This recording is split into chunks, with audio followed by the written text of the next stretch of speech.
ሎሚ ጠራ። ሃሎ ተመጠጥ መርጬ ሜንታ ተጨርቅ መርጬ ኩታ አልብሼ ልጋብዝሽ ሰኞ ማታ። አረ እሑድም ይመቸኛል። እሑድ ሰርጌ ነው ልልህ ነው።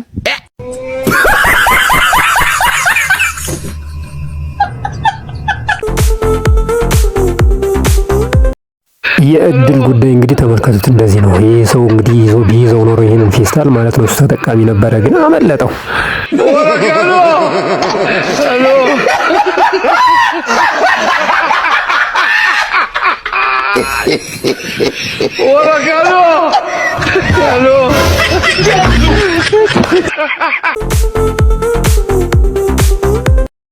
እንደዚህ አይነት ነገርስ በዘራችሁ አይድረስ።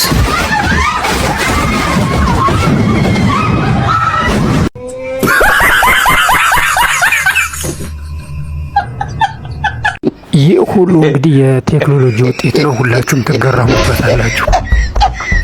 This is an abomination and unscrupulousness unpalatable.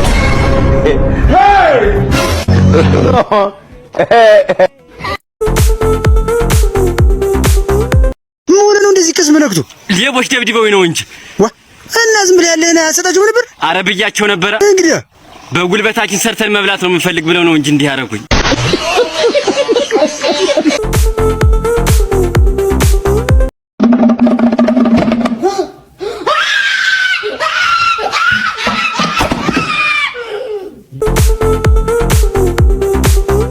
አንተዬች አቤት። እስኪ እጅ ላይ 200 ብር ካለ እስኪ አበድሬ። ቆይ ኧረ የለም አልያዝኩም። እንዴ ትናንትና በግ ሽጠህ ነበር? እሱንማ በኪሴ ነው ያዝኩት።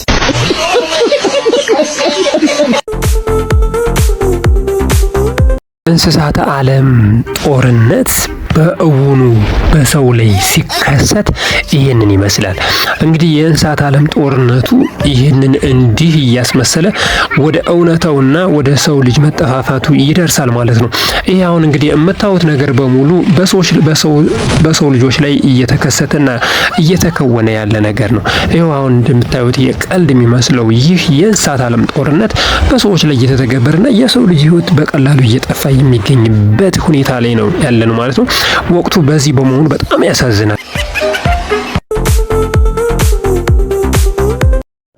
አንዳንዴ የቤት ሰራተኛ እንደዚህ ክፉ ይሆናል።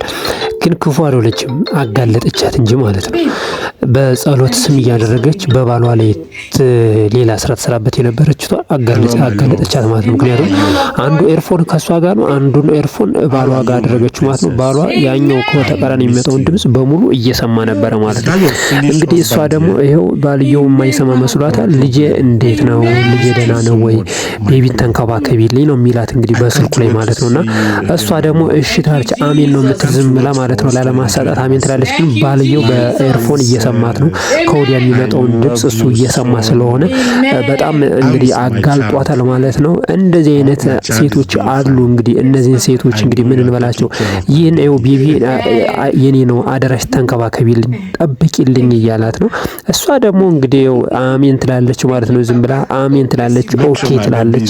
የማትለው ነገር የላትም። ይሄ ግን የምትለውን የሚያወራትን ሁሉ ግን ባሏ እየሰማ ነው ማለት ነው። ኤርፎኑን የሰጠችው ደግሞ የቤት ሰራተኛዋ ናት። ዝም ብላ አድምጥ ብላ ነው የሰጠችው ማለት ነው። እሷ አልተነቃብኝም ብላ ነው። እሱ ግን ይሄው ዝም ብሎ ጸጥ ብሎ እያደመጠ ነው። እናንተ ብትሆኑ ይህን ጉዳይ ምን ታደርጉታላችሁ? አሁን እንደዚህ በትዕግስት እስከ መጨረሻ ድረስ አድምጣችሁ ትጨርሱት ነበረ ወይስ ደግሞ ፊታችሁ እንዳለች በእርግጫ ተረግጣችሁ ታስወጧት?